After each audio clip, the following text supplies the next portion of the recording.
सब साथ में आएंगे।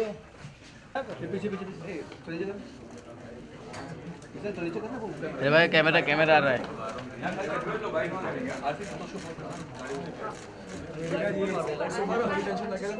लाइट इस तरफ मारो भाई, लाइट आ रहा है। एक मिनट भाई, एक मिनट भाई कैमरा आ रहा है सतेंद्र, पीछे ले लो। है मेरे पास नंबर है। सतेंद्र भाई आप पीछे करो ना, लाइट आ रहा है। अरे भाई सचिंद्र कैमरा आ रहा है। हमने क्रिकेट खिलवाया, खेला नहीं है।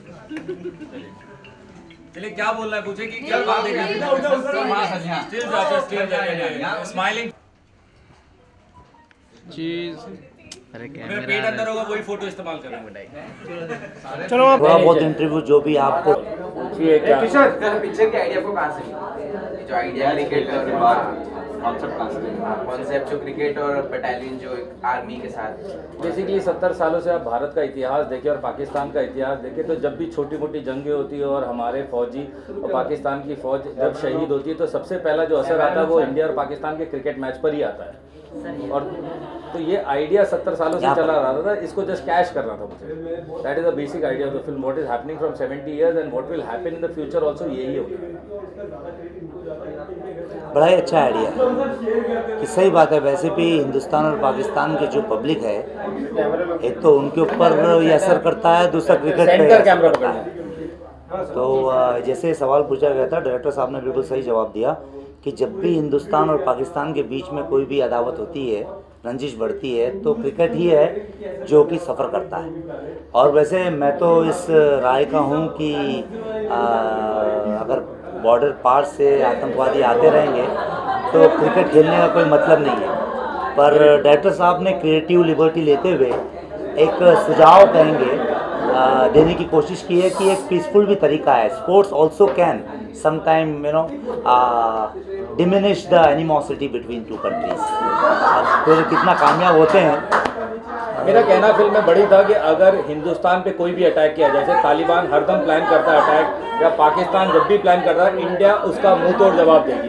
तो मेरा क्लियर है कि if you talk with guns we are going to answer you with bullets. तो बहुत क्लियर था मेरा पिक्चर। और जहाँ पे तालिबान हमको हर बार अटैक करने की सोचती है, Indians attack back and give them an answer in their proper manner.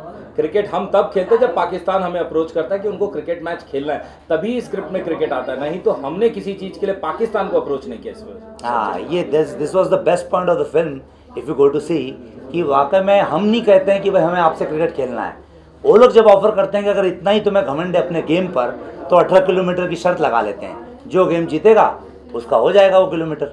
तो उसमें भी यार कितने डायलॉग मारते हैं कि 18 किलोमीटर तक की ज़मीन ले लेंगे आपसे और आपके गांव को ऐसा बना देंगे ना वैसा बना देंगे, इतनी डायलॉग बाजी करते हैं पाकिस्तानी लोग। That is the basically concept of एक फिल्म में दिखाया कि मेजर एक डिसीजन लेता है, मेजर उसको इतना पावर रहता है।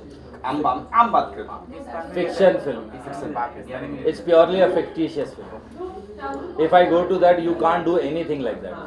It is a purely fiction based film, it has nothing to do with liberty. आप हर फिल्म में देखते हैं, अगर आप अशोक कुमार जी से आर्मी की बात करो, आर्मी ऐसे के डिसीजन होता है। ये पिक्चर देख के आपका सीना चौड़ा हो रहा है कि नहीं? डेफिनेटली हुआ है। बस कुछ गलतियां हमने फिर देखी। हाँ। एक झंडा मुझे कहीं थोड़ा ये यहाँ लगाया, एक जलाया।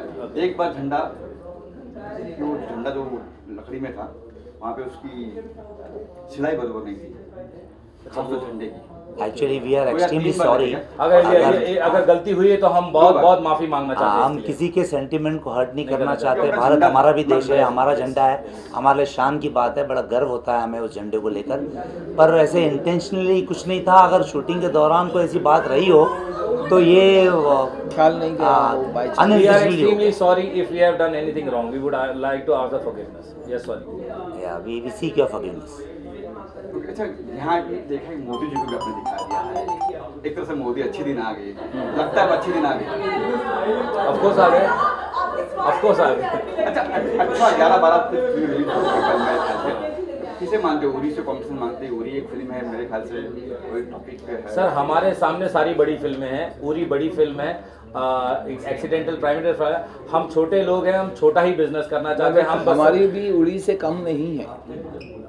अगर हमारे प्रोड्यूसर काम कहते हैं हम भी किसी उरी से कम नहीं है। उरी अपनी जगह पे है, हमारी बटालियन अपनी जगह पे। क्या है, Uri is purely a war film. जैसे कि टाइटल सजेस्ट करता है ना, Uri is a war film. एक सर्जिकल स्ट्राइक हुआ था जिससे कि हम सब जानते हैं। हमारी फिल्म में ऐसा है कि सर्जिकल स्ट्राइक भी है और साथ में आम पब्लिक के आनंद के लिए, मज़े के लिए हमने क्रिकेट भी रखा हुआ है, लव स्टोरी भी है और इफ्स एंड बट्स है, क्या होगा और सस्पेंस है। एक मैसेज भी है जो हमने एक हिंदुस्तानियों को दिया है। हाँ, वो मैसेज देना है कि मतलब कि all the time it's not necessary to win anything with the bullets और guns. You can play sports and be friendly with them. अगर आप and still win and scroll देखे तो मैंने दुश्मन देशों का नाम देखा है कि इजराइल और पैलेस्टीन अब खेलने जा रहा है। मतलब कि इट इज नॉट नेसेसरी कि वॉर होते जाए। जहां तक आप देख रहे हो हर जगह वॉर वॉर वॉर बढ़ते चला जा रहा है। तो वो स्टॉप करने का एक नुमाइंदा है कि आप स्पोर्ट्स खेलिए, आपके गुस्से जितना है ग्राउंड पे निकालिए। अरे शोएब आओगे कि नहीं? चलो हो गया। दीपिका कुछ तो रिएक्ट कर दो यार। अच्छा पीछे से के साथ बात करके फ्रेमिंग कर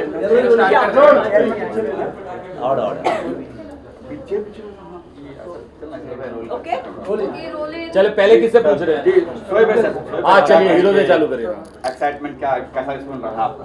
सर बहुत ज़्यादा एक्साइटमेंट है। जैसे हमेशा कहते हैं कि पहली चीज़ हमेशा पहली होती है, बहुत ख़ास होती है। उसका एक्सपीरियंस आई थिंक किसी से भी मैच नहीं कर सकता है। तो हम 3 यहाँ पे हैं जिनकी ये पहली फिल्म है as a producer, as a director और एज एन एक्टर। तो यस, बहुत ज़्यादा खुशी है, एक्साइटमेंट बहुत ज़्यादा है और नर्वसनेस भी है कि कल आप लोगों का रिएक्शन कैसा होगा। आप लोग बताइए आप सबकी फिल्म कैसी लगी बस। और बस यही दुआ करता हूँ कि कल जैसे आपका रिएक्शन है ऐसे फिल्म रिलीज होने के बाद कल बाकी लोग का भी रिएक्शन हो इंशाल्लाह। उम्मीद तो ऐसी की है और मेहनत भी इसीलिए की है कि चौके छक्के लगने चाहिए। बाकी कल का इंतजार है। शोएब आपने किरदार बहुत बेहतरीन निभाया, तो इसके लिए क्या पहले से तैयारी किया था, क्या क्या किया था? सर इसके लिए जब मुझे स्क्रिप्ट सुनाई गई थी और मैं फाइनल हुआ था इसके लिए, सबसे पहले तो मैंने उस वक्त सबसे पहले अपने को फिजिकली फिट किया था ताकि एक सोल्जर की तरह वो लीन टोन बॉडी, उससे पहले मैं बहुत बल्कअप था तो वो किया। और उसके बाद कैरेक्टर के लिए आई थिंक कहते हैं कि जब एक डायरेक्टर फिल्म का अच्छा हो तो एक्टर को ज़्यादा दिक्कत नहीं होती है। तो मैं इसका पूरा क्रेडिट दूंगा ब्रिजेश सर को कि जिस तरीके से उन्होंने मुझे पूरा कैरेक्टर समझाया। और हम लोग शूट पे जाने से पहले हम लोग रात में बैठ के प्रैक्टिस किया करते थे, रिहर्स किया करते थे। इवन एक्शन सीक्वेंस हम लोग जाके अक्सर बीच में सुबह 4-4, 5-5 बजे जाके शूट किया करते थे ताकि हम लोग को सेट पे जाके प्रॉब्लम ना हो। तो ये सब मेहनत की है और हमारे सर ने हमें बहुत सपोर्ट किया है, हमारे प्रोड्यूसर साहब ने। जब हम लोग रिहर्स किया करते थे, डायलॉग रिहर्स किया करते थे, एक्शन सीक्वेंस सुबह 5 बजे जाके अक्सर बीच पर रिहर्स किया करते थे। तो नॉर्मली अगर सर चाहते तो नहीं आते, लेकिन ये आया करते थे हमारे साथ में, बैठा करते थे कि तुम लोग मेहनत कर रहे हो तो मैं भी यहाँ बैठूंगा क्योंकि मेरी भी पहली चीज़ है और मैं चाहता हूँ कि हम सब साथ में मिलकर मेहनत करें। Sir thank you so much. Thank you. Sensor board से कितने कट्स मिले? मेजरली नहीं मिले। मैं इस बात पे बताना चाहूँगा कि पहले हमने 2017 पे अप्लाई किया था तो उसमें मोदी जी कट गए थे, हमारे जो मोदी जी है वो कट गए थे। अब से हमने वापस से अप्लाई किया था वापस से, तो हमको बहुत कट कंपैरिजनली उससे कम कट मिले और मोदी जी भी हमारे बच गए।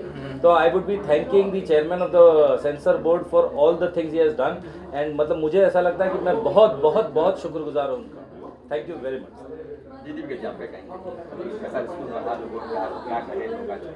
ऑब्वियसली शोएब को बड़े पर्दे पे देखने का जो सपना था वो बहुत समय से हम सबका था। एंड आज जब you know it's finally happened and हमने देखा है तो कहते हैं ना कि कई एक्सप्रेशंस आप इन वर्ड्स डिस्क्राइब नहीं कर सकते। तो इट्स जस्ट अ फीलिंग जो शायद हमेशा एक one of the most, I think will be one of the most special days of our lifes. And उसके लिए एक बहुत special thank you Brijesh sir को डेफिनेटली एंड लालवानी सर को, क्योंकि इन्होंने वो एक कॉन्फिडेंस शोएब में दिखाया कि yes he will carry Kamraj on his shoulders successfully. And अब वो ये बताएंगे और वो आप बताएंगे कि शोएब कितना जस्टिस कर पाए।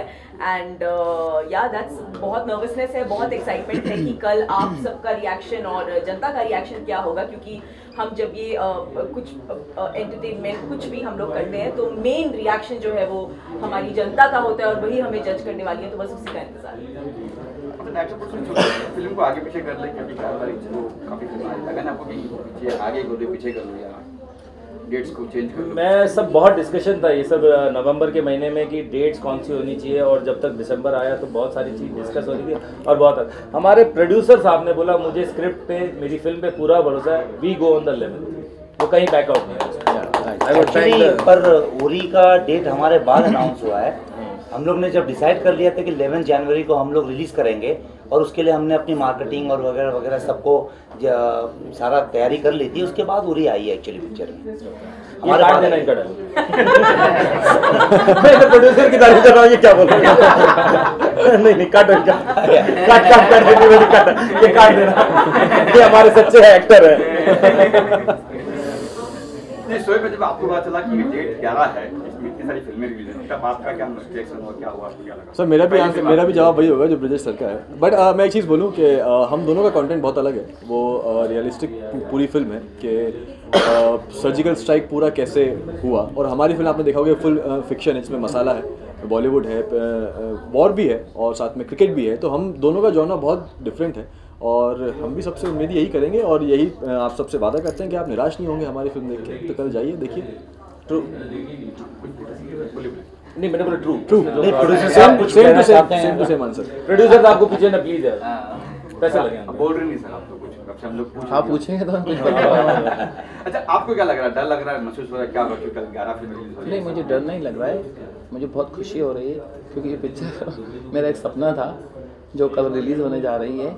और इस सभी टीम का बहुत साथ रहा है मेरे साथ और बहुत प्यार दिया है इन्होंने मुझे, और बस इतना ही बोलना चाहूँगा। इनके पेट में 2 दिन से 3 दिन से बटरफ्लाई दौड़ रहे हैं। He is into a different zone all together. रात को नींद नहीं आ रही, सुबह 5:30 बजे उठ के फ़ोन कर रहे हैं 11 तारीख का। एक्चुअली हमारे सर जो है ना वो एक्सप्रेसिव थोड़े कम हैं, ये शब्दों में कम बयां कर पाते हैं। आप इनकी आंखें देख सकते हैं, आंखें इनकी सब कुछ बयां कर रही हैं कि आज ये क्या फील कर रहे हैं। ओके दीपिका आप क्या कहना चाहेंगे, आपका फिल्म को कितना फायदा होने वाला है क्योंकि आप भी प्रमोट कर रहे हैं फिल्म को, तो इस चीज़ को लेकर फिल्म को कितना फायदा होगा? मेरा कोई फायदा नहीं होगा इस फिल्म को। इट इज़ जस्ट जैसे आप लोगों ने देखा था जब मैं बिग बॉस के घर के अंदर थी, तो मुझे जिस तरह से शोएब ने सपोर्ट किया, आई थिंक वो एक स्ट्रॉन्ग मेरे सपोर्ट की तरह खड़े रहे। और मैं अपने आप को बहुत लकी फील करती हूँ कि इस वक्त मैं थोड़ा मेरा यहाँ रहना थोड़ा भी इस फिल्म को, अगर आप कह रहे हो सपोर्ट करता है, मेरा ये नज़रिया नहीं है। मुझे लगता है एज अ कपल हम हमेशा हैंड टू हैंड चले हैं एंड आगे भी इंशाल्लाह हमेशा हम लोग हैंड इन हैंड चलेंगे डेफिनेटली। ये बात कही जाती है कि behind every successful man is a woman, but I think it's vice versa also. अगर एक कपल एक दूसरे के पीछे खड़ा रहे तो they are definitely in all walks of life they will only win. And I am sure ये फिल्म जो ऑडियंस खींचेगी वो सिर्फ अपने दम पे, ये जो पूरी टीम है इनके मेहनत के दम पे, उसके कंटेंट के दम पे एंड परफॉर्मेंस के दम पे। And I am just here to keep my keep my opinion and just request everybody कि guys please go watch, it's sheer hard work जो सबने किया है, so please जाइए देखिए, आप निराश नहीं होंगे। Thank you to Deepika. Thank you.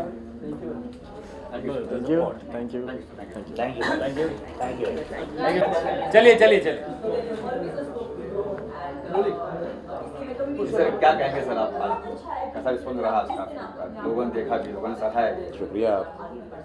और मेरे दिल के करीब एक ये तो रोज़ था ही, और दूसरे उस शख्सियत का जिसका मैं बहुत बड़ा फ़ैन हूँ, एसी हूँ, बहुत बड़ा एसी हूँ, एक ऐसे ईमानदार इंसान का जो हमारे देश का प्रधानमंत्री है। और मैं थैंक्स बोलूँगा हमारे डायरेक्टर साहब, इन्होंने भरोसा किया मुझ पर कि हाँ ये शख्स नरेंद्र मोदी के लिए फिट है। अब ये इनकी नज़रें थी और मैंने इनके भरोसे को तोड़ा भी नहीं। क्या है ये बात, सही बात है, ये बात है। और शानदार अभिनय। सर फर्स्ट टाइम आपके पास स्क्रिप्ट आई थी और कहा गया था कि आपको ये किरदार करना है मोदी, और क्या माइंड में है जब मैं आपके पास आया? ABP न्यूज़ चैनल में 7 RCR में नरेंद्र मोदी का रोल मैंने किया था, लेकिन टीवी शो और फीचर फिल्म में बहुत फ़र्क होता है। एक रेस्टोरेंट में आप कुछ लोगों के साथ बैठे हुए थे, हमारे डायरेक्टर साहब, तो मुझे पता लगा कि ये फिल्म बना रहे हैं आर्मी की। तो मैंने कहा मैं भी मिलूँ, तो किसी साहब ने कहा कि ये मोदी का भी इन्होंने किया है, तो आप बोले कि मैं नरेंद्र मोदी का कैरेक्टर डालना चाहता हूँ एक अपनी फिल्म में। तो मैंने कहा सर मैंने ऐसे शो किया था। तो ये बोले आप मेरे ऑफिस आइए, एक ऑडिशन करूँगा। मैंने ऑडिशन किया और ऑडिशन देखने बाद डायरेक्टर साहब ने इतना कहा था कि कोई मैच नहीं है, आप done. Is a brilliant actor through out. जब इनको पहली बार मिला था तो रेस्टोरेंट में उन्होंने बताया था कि मैं मोदी करता हूँ, इन्होंने क्लिपिंग दिखाई थी और इन्होंने शायद 2 लाइनें बोली थी आई वॉज वेरी इम्प्रेस्ड। मैंने बोला हाँ मित्रों वाला वो एक फेमस जो लाइन है मोदी जी की मित्रों, वो सेम मित्रों इन्होंने बोला एक बार इनसे हो जाए वो मित्रों, एक बार हो जाए। मित्रों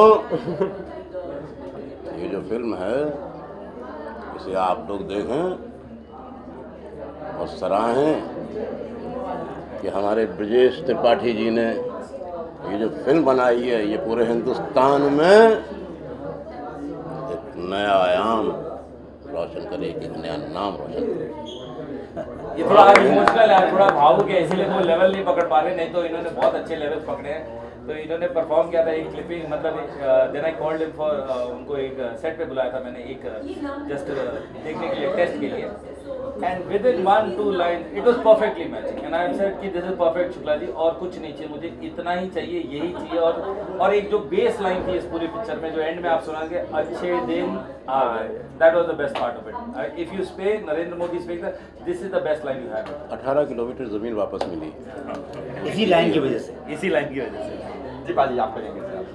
जैसे इनकी इतनी पॉजिटिव स्टोरी सुनी, मेरी स्टोरी थोड़ी ऑपोजिट है, क्योंकि सारे ऑडिशंस बहुत अच्छे हुए थे। एक मेरा कैरेक्टर था, मैंने सबसे गंदा ऑडिशन दिया था। सर ने कहा मैं तेरे को कास्ट इसलिए कर रहा हूँ क्योंकि तेरा ऑडिशन सबसे खराब है, क्योंकि मेरा कैरेक्टर ही वैसा है। मैं कहता नहीं तुम्हें अच्छी बात समझूं कि बुरी बात समझूं, तो मुझे ये बड़ा याद है। और बलबीर का जो कैरेक्टर है basically it's not a person who thinks more and says, वो बोलता है और सोचता भी नहीं है।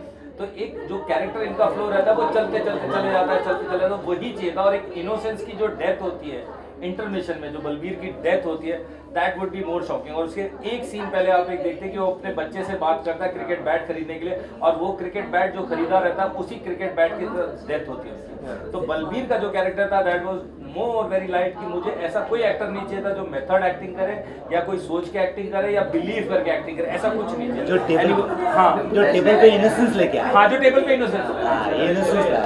बाकी हमने तैयारी बहुत करी है, तैयारी बहुत करी। मुझे याद है 45 दिन बीकानेर में, वो सुबह उठना, मुझे याद है इवन वहाँ पे टॉयलेट तक नहीं होते थे।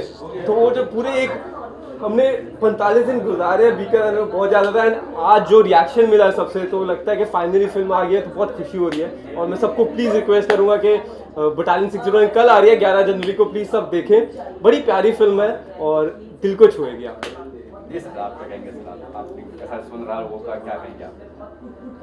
करीम आजी हमारे मित्र हैं और इन्होंने एक जनरल की भूमिका निभाई है।